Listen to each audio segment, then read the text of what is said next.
Om Swastiastu. Perkenalkan, nama saya Putu Satya Dharma Suta, absen 18, kelas 12 IPS 3. Saya akan membahas tentang revolusi hijau. Gerakan revolusi hijau yang dijalankan di negara-negara berkembang dan Indonesia dijalankan sejak rezim Orde Baru berkuasa.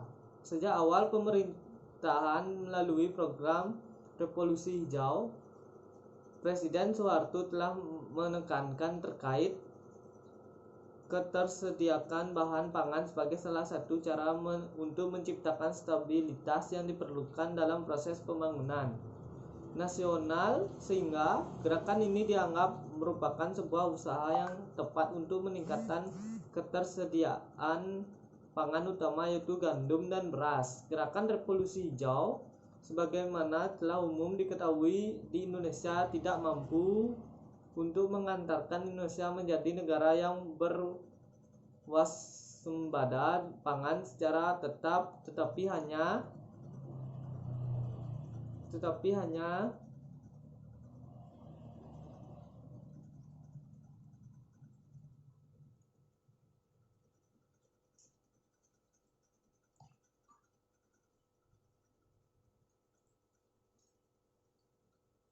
mampu dalam waktu 5 tahun, yakni tahun 1984 hingga 1989.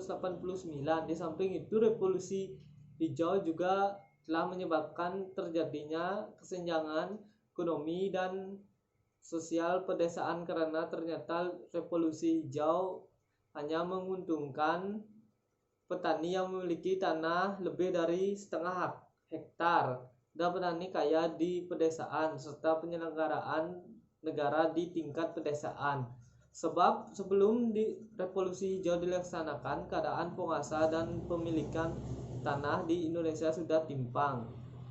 Akibat dari gagalnya pelaksanaan pembaruan agraria yang telah mulai dilaksanakan pada tahun 1960 sampai dengan 1965, revolusi hijau berdasarkan dari 4 pilar penting: penyediaan air melalui sistem irigasi, pemakaian pupuk kimia secara optimal, penerapan pestisida sesuai dengan tingkat serangan organisme pengganggu, dan pengguna varietes unggul sebagai bahan tanaman berkualitas.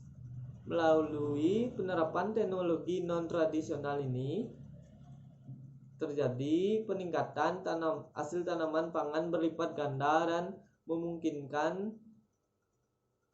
tanaman 3 kali dalam untuk padi pada tempat-tempat tertentu, suatu hal yang sebelumnya tidak mungkin terjadi. Revolusi hijau mendapat kritik sejalan dengan meningkatnya kesadaran akan kelestarian lingkungan karena mengakibat kerusakan lingkungan yang parah oleh para pendukungnya. Kerusakan dipandang bukan karena revolusi hijau, tetapi karena akses dalam penggunaan teknologi yang tidak memandang kaidah-kaidah yang sudah ditentukan. Kritik lain yang telah muncul adalah revolusi hijau tidak dapat menjangkau seluruh strata negara berkembang karena ia memberi dampak negatif dan positif. Revolusi hijau baru ini yang ditekankan adalah teknologi rekayasa genetika yang telah dikembangkan sejak tahun 1990-an. Ilmuwan saat ini telah mampu memanipulasi gen tanaman sehingga lebih aman penyakit dan bisa hidup dengan jumlah air yang terbatas. Di Amerika, produk pertanian dengan menggunakan rekayasa genetika sudah umum, tapi keamanan produk ini masih dipertanyakan di Eropa.